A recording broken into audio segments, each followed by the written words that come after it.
Hey guys, I'm so sad. It's time for your last Miss Martin speech. I have no idea how many speeches you guys have had to listen to over the years. I feel kind of bad for you actually. But I have just one more chance to tell you everything I know. So let's call it Speech 100. I can't believe we're here. Where did this year go? The end of this year came so fast.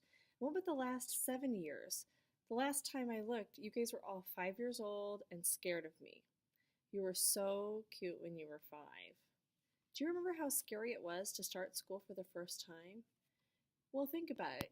You came to Sunflower with your parents, they showed you your classroom, and then they just left you. They left you alone with strangers in this strange place called school. Everything about school was different from where you came before. Random adults ask you to stand up, sit down, get in a line.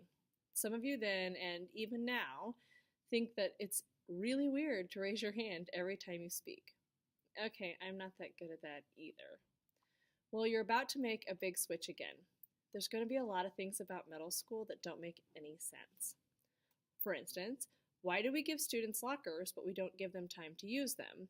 And why will all of your classes be like together in the same place except for one class which will be so far away that you'll like need a rocket pack to get there on time? Where's the bathroom in middle school? Where will you sit at lunch when nobody gives you an assigned seat? These are all large questions that all of us have had to deal with. Everyone. There are no easy answers. The truth is that next year will have wonderful moments and difficulties, just like every other year of your life.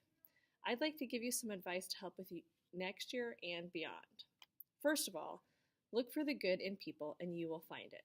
The opposite is also true, unfortunately. What we focus on, we get more of. Listen, you know this is how it is because we've all had days where we wake up feeling amazing and everything good happens to us. People smile and wave, you get an extra pickle in your lunch, and your friend tells you a funny joke. Then some days, you wake up late, you feel terrible, and you struggle all day. Your shoe breaks on the way to school, you spill mustard on your shirt, and everyone seems to have it in for you all day long. I think the trick is being able to look for the good in the second kind of day. Does your broken shoe now make a comical squeaking noise that you could find funny instead of annoying? I bet someone else around you has spilled mustard on their shirt before. Ask them. Then you can both together have a laugh about how terrible it is to have a big mustard spill on your shirt. Find the good because it is always there, I promise, even when it's hard to see.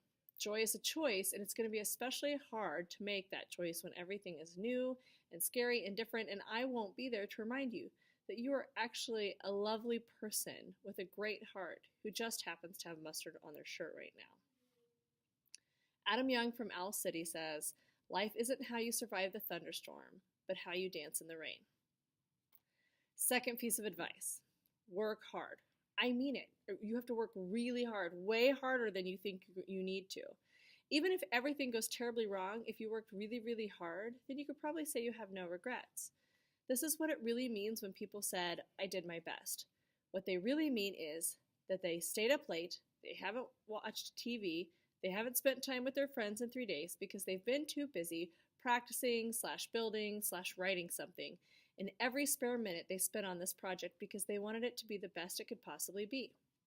And if someone said to them, quit doing that boring / hard stuff, they said, I can't hear you because I'm too busy practicing / building / writing something. Thomas Jefferson said, I'm a great believer in luck, and I find the harder I work, the more I have of it. When I say you can do anything, you can do anything, except you're going to have to work like crazy. Third thing, be kind. Almost any success I have had in life is because I was kind, usually in a difficult moment.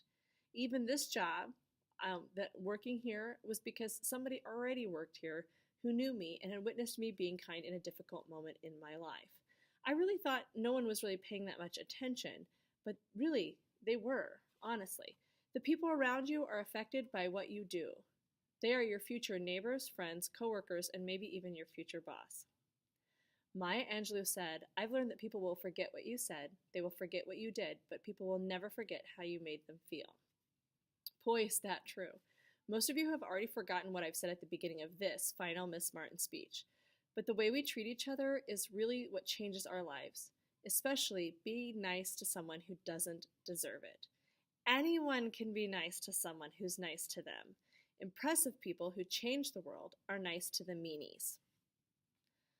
One time, when you guys were younger, we were doing a group project in class and you were arguing, and one of you came up to me and said, "I can't do this, my group is impossible, they won't even try my idea." And I said to you, "Go back and try again with a smile on your face." After grinning at me like I was an idiot, you went back and you did it.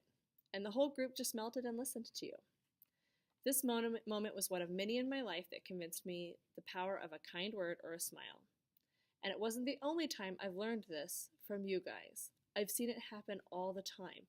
I've seen this class so many times encourage each other and be kind in really difficult moments. It really is your superpower, your strength as a group. Don't let this change when you move buildings or meet new people. Remember your secret superpower. You are able to be kind even when someone doesn't deserve it, even when you are thinking, "I'm probably never going to get anything out of this." Because that's almost never true. Kindness almost always comes back to us. Sometimes it just takes a while. Okay, last piece of advice. I give you permission to be yourself. This is one of the hardest things about growing up. My personal experience with adolescence was like trying on different characters in a play. I didn't know who I was, so I just kept trying things out, which is totally normal, I think. It's okay to try stuff out. You will think, am I the kind of person who makes my friends laugh, or am I more the quiet type? Am I the kind of person who's good at organizing and leading a project, or am I better at being a helper to the person who's leading? All types of people are good and needed and wonderful. The problem comes when you discover what kind of person you are, but you decide that it's not wonderful to be yourself. For instance, I'm an extremely nerdy person. For many years, I tried to hide this fact because I thought no one would want to be my friend if they knew how much I read or if I used words like penultimate or subterfuge. I would accidentally start blurting out information that I found fascinating, like how tornadoes work or where symbols were invented, and then I would have to choke down my story because I thought people might think I'm weird. Well, I am weird, and people do think that. But the really wonderful thing is that once I was willing to be myself, I found people actually like me a lot better as my normal weird self than the person I was pretending to be. Brené Brown said, "Let go of who you think you're supposed to be, embrace who you are." What do you need to give yourself permission to be?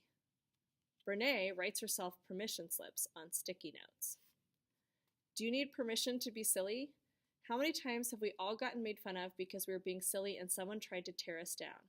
I say no to that. No, I give you permission to be silly. Do you need permission to be brave? Haters don't like it when we are brave because they wish they were brave. And they will take all of our mistakes and they will throw them at us and try to hurt us because they feel left out. And we should go ahead and be brave anyway. Do you need permission to make mistakes? I give it to you. Give it to yourself. How about to wear clothes that are more comfortable than cute?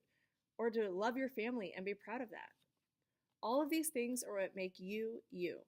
I give you permission because I have loved watching you grow and become yourself. Thank you for that privilege for these last 7 years. And thank you for inviting me to make this speech.